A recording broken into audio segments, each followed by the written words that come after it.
very. He's got great upper body, great lateral movement. He's very.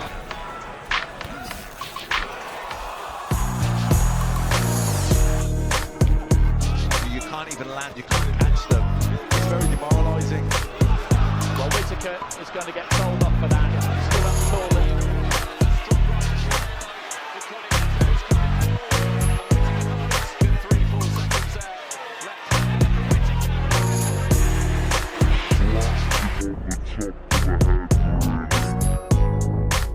Whittaker's antics, so maybe just riling Gravy up a little bit here. The scariest part about that, the backhand that came through is it wasn't even. He has had his own successes, just obviously not enough. That was a great body shot from Whittaker and he felt that his hand was dropped immediately. Gravy in a little bit of trouble here, backs up to the corner, sinks down onto the bottom row. Ben Whittaker provides the finish. Halo bro, kali ini gue mau ngebahas seorang petarung yang gak cuma punya kemampuan bertarung luar biasa, tapi juga dikenal karena sikapnya yang kontroversial dan sulit ditebak, Ben Whittaker.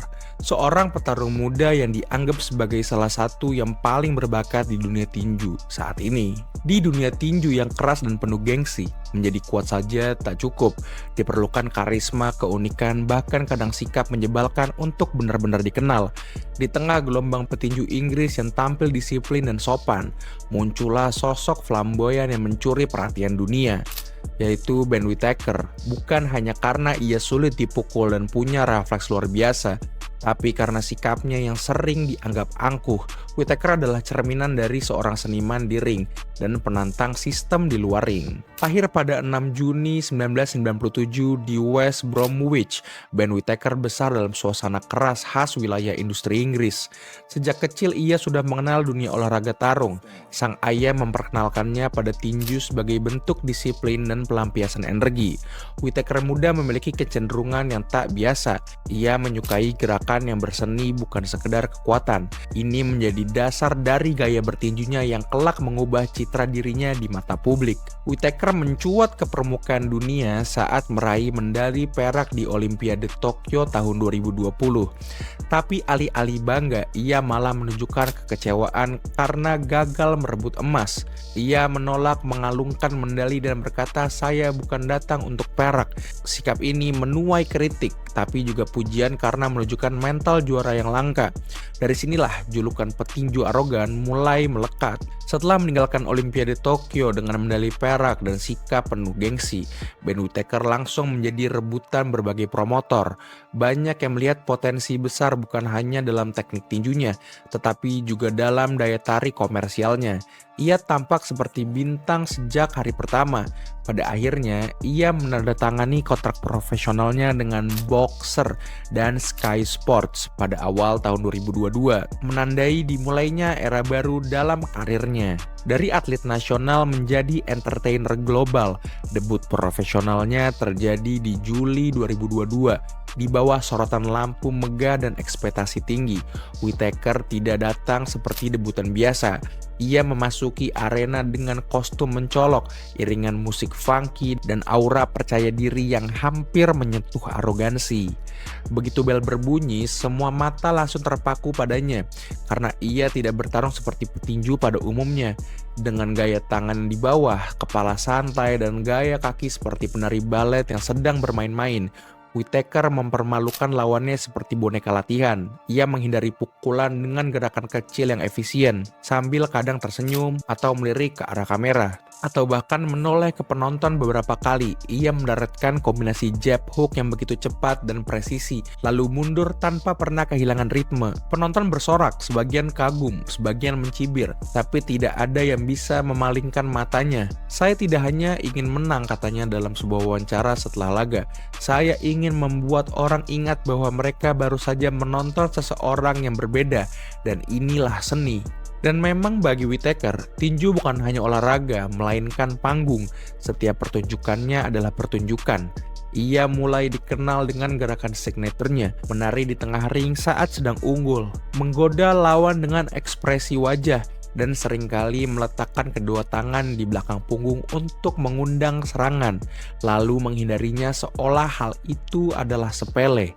Gestur ini bukan hanya mempermainkan lawan, tetapi juga mempermainkan persepsi publik tentang bagaimana petinju seharusnya bertindak. Namun di balik itu semua, pertunjukan itu ada dasar teknik yang sangat solid. Ia bukan hanya sekedar badut yang pandai menari di ring. Whittaker memiliki footwork elite, pengaturan jarak yang luar biasa, dan insting yang tajam dalam memprediksi serangan. Ia tahu kapan harus menghibur dan kapan harus mematikan. Dalam 5 pertarungan pertamanya, ia mencetak kemenangan meyakinkan, baik dengan KO maupun dengan keputusan mutlak.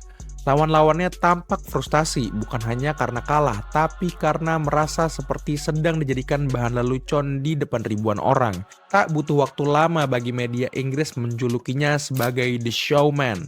Tapi dengan julukan itu datang pula tekanan. Banyak analis dan legenda tinju yang mulai mempertanyakan apakah gaya flamboyan itu bisa bertahan ketika dia mulai naik kelas, melawan petinju-petinju tangguh yang tidak mudah diperdaya dengan trik. Sebagian publik menyukainya.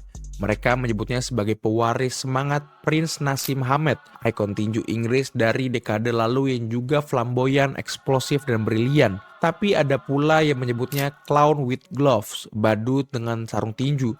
Sosok yang terlalu fokus pada pertunjukan dan lupa pada esensi tinju, menang dengan efisien bukan menari-nari. Tapi Whittaker tidak peduli. Saya bukan di sini untuk menyenangkan semua orang. Saya di sini untuk menjadi legenda, dan legenda itu tampil beda.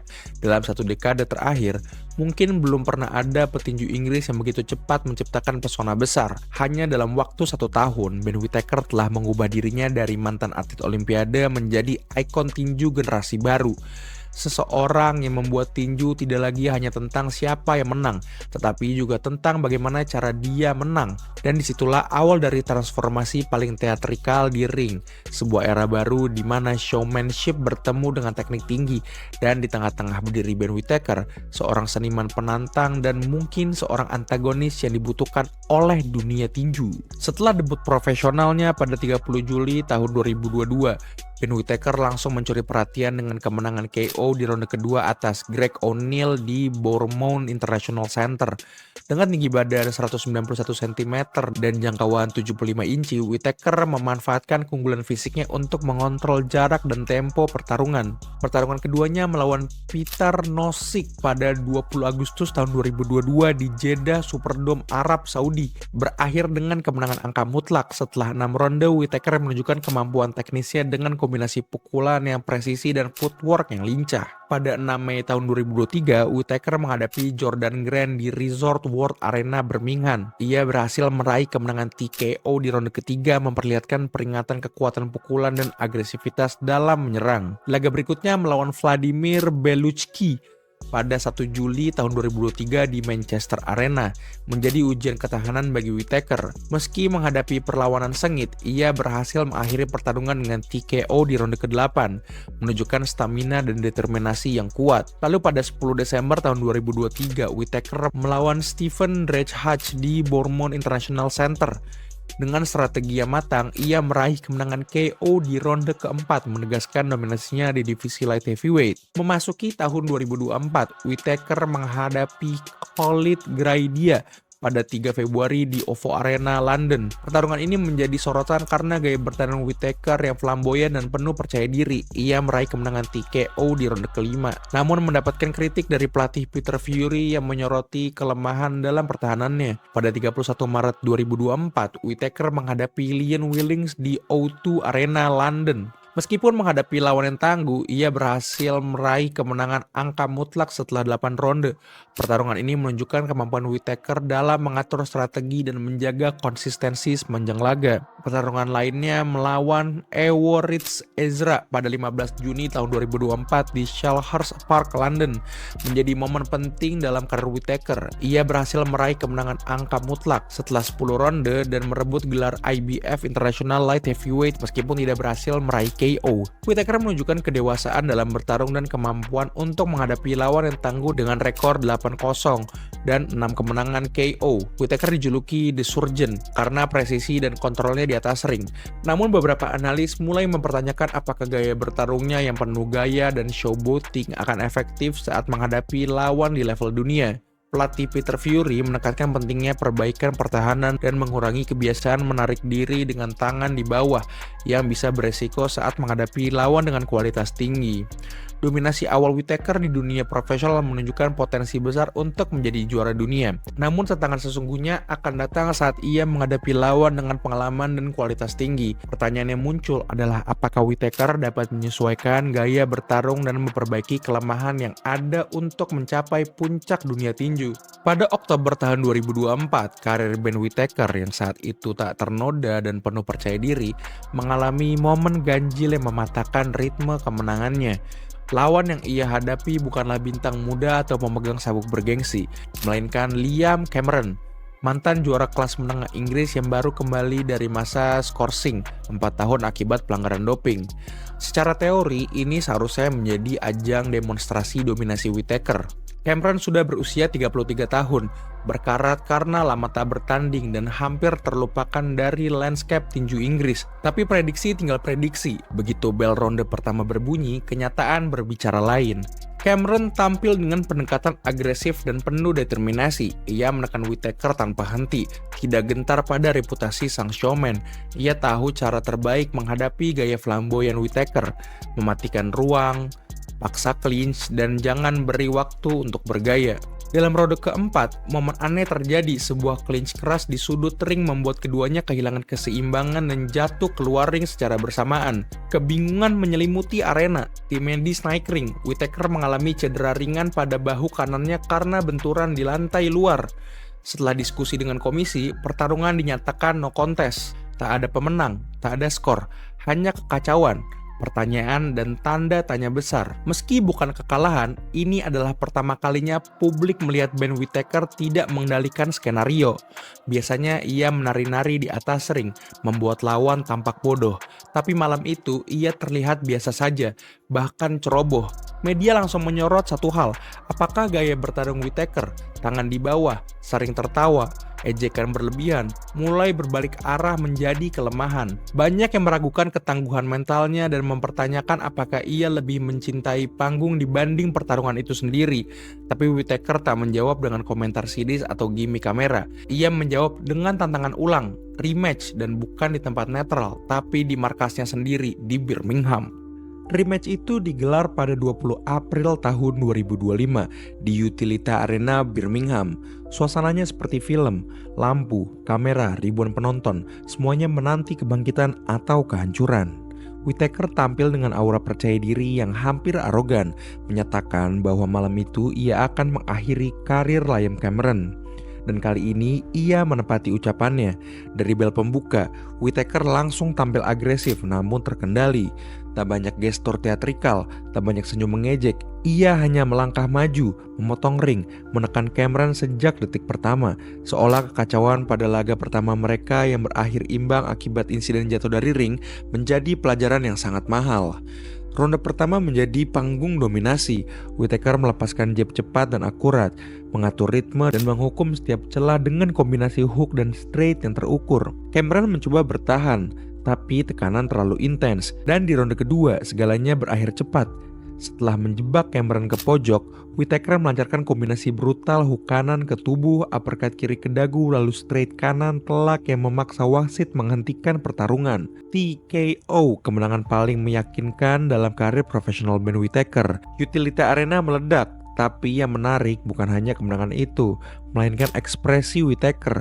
Tak ada tarian, tak ada olok-olok, hanya anggukan kecil seolah menyadari bahwa malam itu ia menulis ulang narasi yang sempat diragukan publik. Bukan sekedar kemenangan, ini adalah bentuk klarifikasi. Namun kemenangan itu serta-merta meredam kritik.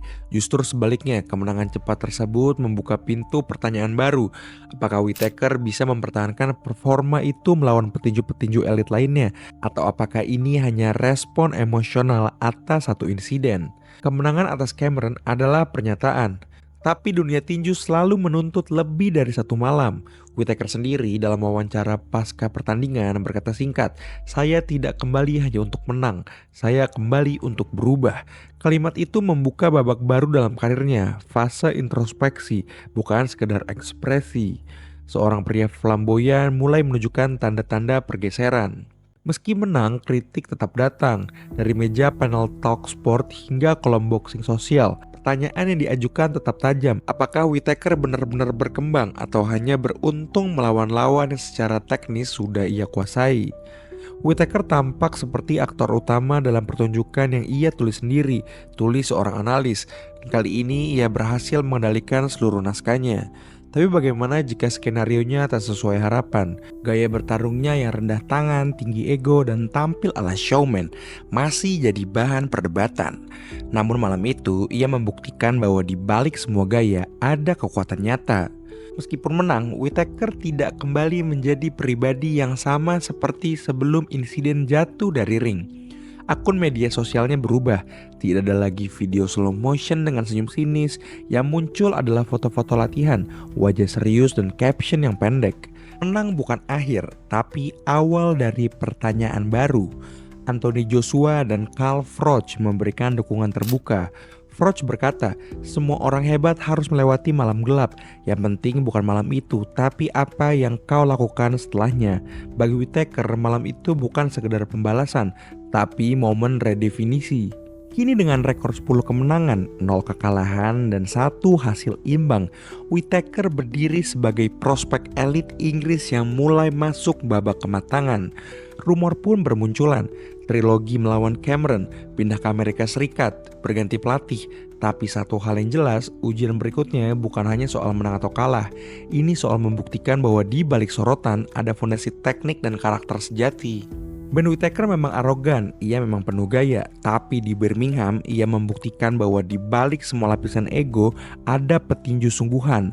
Malam itu bukan tentang membungkam kritik, melainkan tentang berdamai dengan dirinya sendiri. Apakah dia akan berubah total atau tetap berjalan dengan gaya khasnya? Kini dengan kedalaman baru, waktu akan menjawab. Tapi satu hal yang pasti, Ben Whittaker bukan hanya masih relevan, ia baru saja memulai babak terpenting dalam karirnya. Nah, udah segitu aja buat video ini. Terima kasih banyak udah nonton. Jangan lupa like, comment, dan subscribe. Dadah. WhatsApp.